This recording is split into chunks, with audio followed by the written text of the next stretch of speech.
There are movies I have loved. It is these movies of investigation, let me tell you. Because it takes time to get to know what will happen to this person. So it keeps me on the edge of my seat. So imagine with me, you have been sent to a land. You have been told, go and spy, and then come back to us with a report. And all you have to do with that report is to say the truth.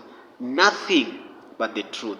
Ladies and gentlemen, welcome to the Light Up Show. This is where Christ lights up your dark world. My name is Michael Okoth. So we've been having an amazing journey as we look at Bible characters. I was telling myself this, by the way. If we look at every Bible character in the Bible, will stay here for 3 or 4 years, because there's just amazing things to learn as far as these Bible characters are concerned. But we have to move on. I have an amazing series that is coming on, so I want you to keep it right here. Right now, today I want to do the 2 last people in this series, and they are called Joshua and Caleb. All right, they were told to go and spy the land, plus 10 other people. There were 12 spies, so they were told to go and spy the land of Canaan. All right, so let's get straight into it. Numbers chapter 13 verses 1, the Bible says, then the Lord spoke to Moses, saying, send men to spy out the land of Canaan, which I am giving to the people of Israel. There were 12 of them. They were told to go and spy the land of Canaan.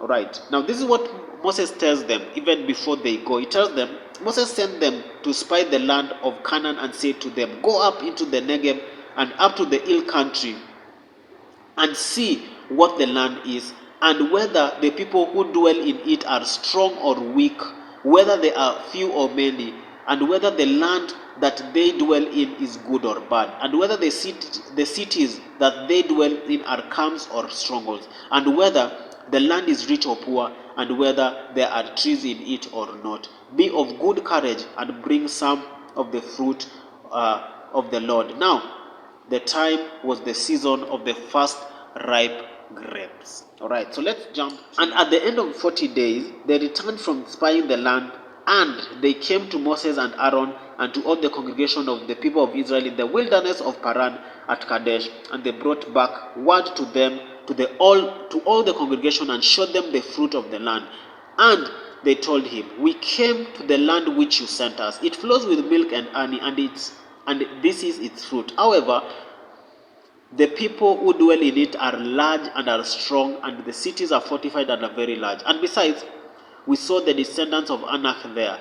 The Amalekites dwell in the land of Negev. The Hittites, the Jebusites, the Amorites dwell in the hill country, and the Canaanites dwell by the sea and along the Jordan. Now listen to what Caleb tells them. But Caleb quieted the people before Moses and said, let us go up once and occupy it, for we are able to overcome it. We jump to chapter 14, and we got all the way to verse 5.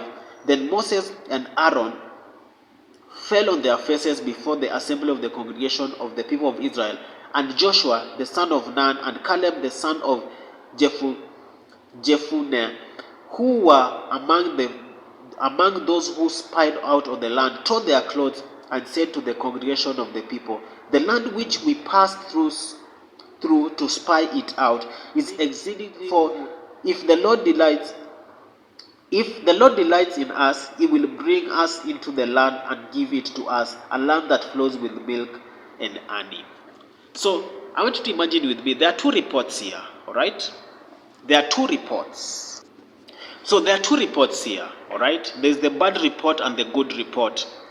And Moses is really, really angry. But apart from that, he's like, what are these people reporting? These people don't know the God that we serve. All right. So you see, sometimes life throws to us things that we either have to choose between faith and fear. By the way, everything that we fear never happens. We just fear them. It's in our mind. But God is saying today, just like these 2 decided to choose faith over fear. You have been called for an interview and you don't know what to say. Perhaps it is your first time ever going to an interview, or you've always gone for an interview but you are still afraid. This is what I tell you today. Choose faith over fear. Your marriage is on the rocks. You don't know what to do. Things are not happening. Your relationships are not working. Choose faith over fear. You are about to be promoted to a new position, but you are a bit afraid because you don't know what to do. Choose faith over fear. You are tired of where you are. You need direction. Things are not working out. You're applying for jobs, nothing is happening. You are doing business, nothing is happening. I charge you today, choose faith over fear. It is our tendency as human beings to look at where we are and get discouraged. To look at where we are, we look all around us, there is no hope. Today, I assure you there is hope. Choose faith over fear. Just like Joshua and Caleb decided to choose faith over fear. My prayer to you today is that will you choose faith over fear? Because God wants you to conquer whatever He has given you. He says that we are the head and not the tail. We are supposed to thrive. So choose faith over fear. Anywhere you are, God wants you to thrive. Anywhere you go, God wants you to thrive. So choose faith over fear today. Let's pray together. Heavenly Father, we thank you and we bless you, O God. Thank you because you have called us to choose faith over fear. No matter what is going on around us, whether our mates are getting jobs, they are getting married, things are not working in our lives, our marriages are breaking, oh God, our children are wayward, we choose faith over fear because we know that you are in control over everything. You alone are God and you are lifted. In Jesus' name I pray, and everybody say amen and amen and amen and amen. Like I do always in my video. Perhaps you are there and you are looking at your life and you are saying, can something good come from me? I'm here to assure you that God is with you and Jesus wants to have a personal relationship with you. So if you want to give your life to Christ, I want you to say this prayer after me. Say, dear Lord Jesus, I know that I'm a sinner. Forgive me, cleanse me, wash me. Write my name in the Lamb's Book of Life and delete my name from the book of death. From today, I am born again. In Jesus' name I pray. Amen and amen and amen and amen. The Lord bless you and keep you. May make His face to shine on you.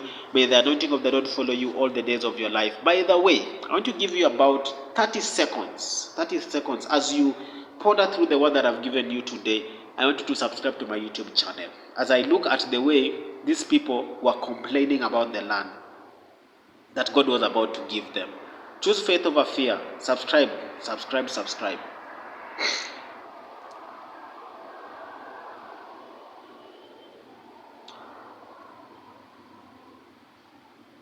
Awesome, awesome. The Lord bless you. By the way, if these messages bless you, pass it, share it to everyone, all right? Share it to your friends, share it to your group, share it to your workmates, share it in your school, share it in your college, share it, so that all of us get blessed. By the way, choose faith over fear. The Lord bless you and keep you. May make His face to shine on you. May the anointing of the Lord keep you. And remember, God loves you more than anything else in this world.